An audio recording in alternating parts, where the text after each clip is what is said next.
Read it.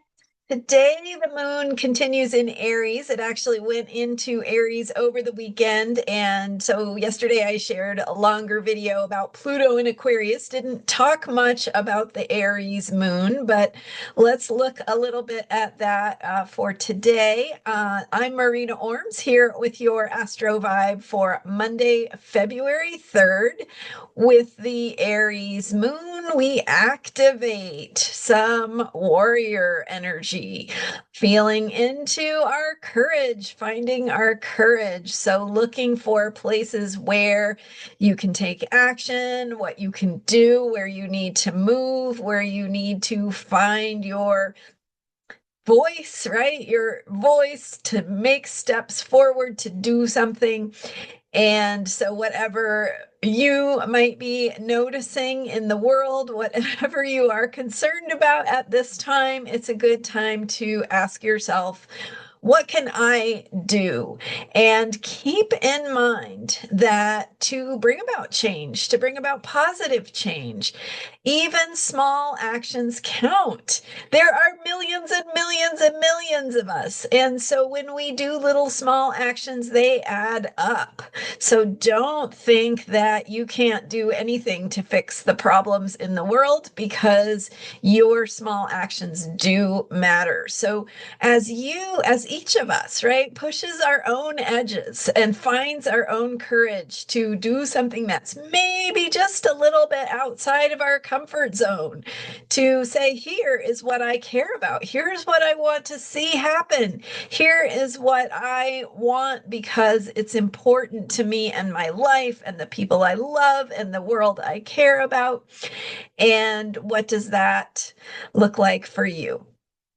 So Aries is also the sign of impulsive energy, and there can be a tendency to leap before you look, I guess, to act without thinking clearly. So definitely get grounded within yourself, right? Take that deep breath that helps you remember who you are. One of the three ways you can take advantage or make the most of the Pluto and Aquarius energy is to remember who you are.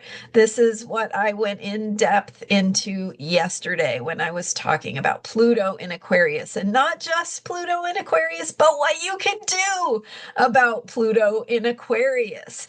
And so I think sometimes we have this tendency in astrology to think, oh, these planetary things are happening.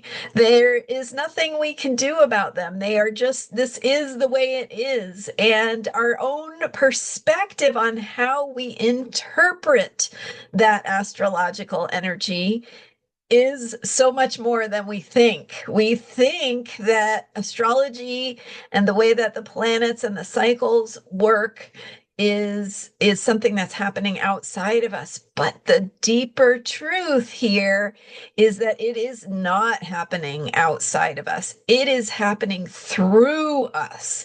We are enacting the energies that the planets bring forth, and we have choices within that, how we work with those energies. So that's one of the reasons I felt compelled to share yesterday's thoughts with you on how you can think positively about these energies at this time. Yes, there is change. Yes, there is instability.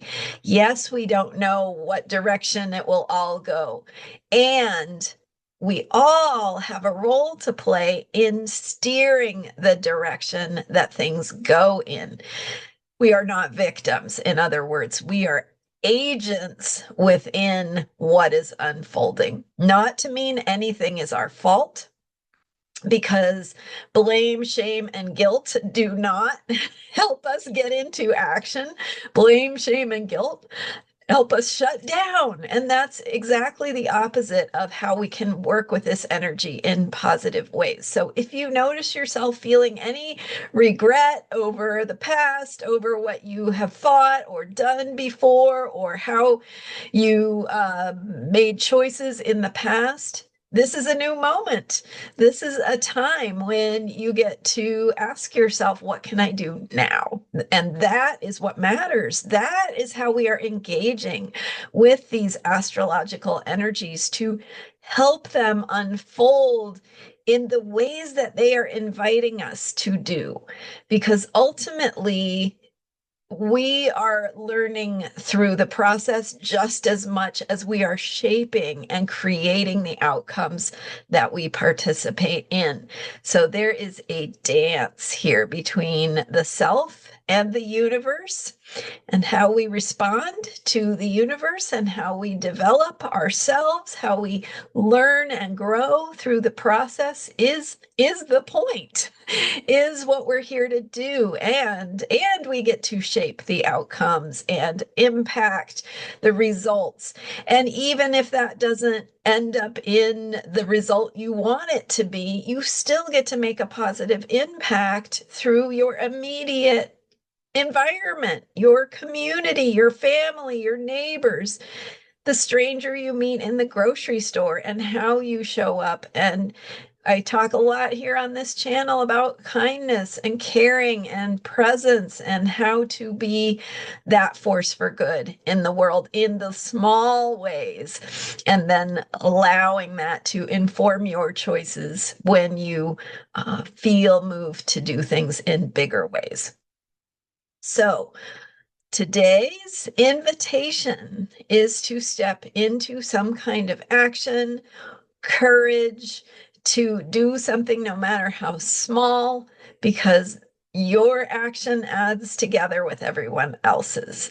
And what does that look like for you? That may be outward, it may be in the traditional way of, doing it an activist kind of move in the world, doing some of the things we traditionally think of as activism, as courage, as speaking up, as finding your voice. But action can be all kinds of things. It can be the silent actions you do behind the scenes. It can be the radical choice to take care of yourself in a world that tells you not to. It can be the radical choice to seek support when you feel overwhelmed or like you can't do what it is you feel like you need to be able to do, or you can't meet whatever you feel, whatever obligation you feel you should be able to meet. Maybe you can't. Maybe the most courageous thing for you to do is step back, is take a rest, is ask for support, is reach out to a friend. So think creatively about your choices and your actions and how you move forward. And the point is to take that energy that you feel, that drive, that need to make a difference, to make an impact, and think carefully about where you are putting that energy, how effective that is. And you can measure how effective it is by how it makes you feel. Do you feel good about your choice? Does it nourish you? Does it help you recharge? Does it help you be a better person? Does it help you feel like you have contributed in your own small way that adds up together with the actions of others? So that's a lot of information to take in. And if you can't process all of it in your intellect, just go ahead and take a deep breath and ask yourself what you need and where you can take action, and what pushes your edges just a little bit outside of your own comfort zone to do what feels right to you. And that is what courage is. That is what warrior energy is asking us to do. Thank you for being here. I'm Marina Orms, and I have opportunities to work with me at astrologyheals.com, readings and meditations and so much more that can support you in your own self-care and your own process of doing what it is you are here on this planet to do. Thanks for being here. Thank you for subscribing, and check back daily for astrological self-care videos following the moon cycles and more to make the most out of the astrological energies that we have to work with. Thanks for being here, and I will see you next time. Bye for now.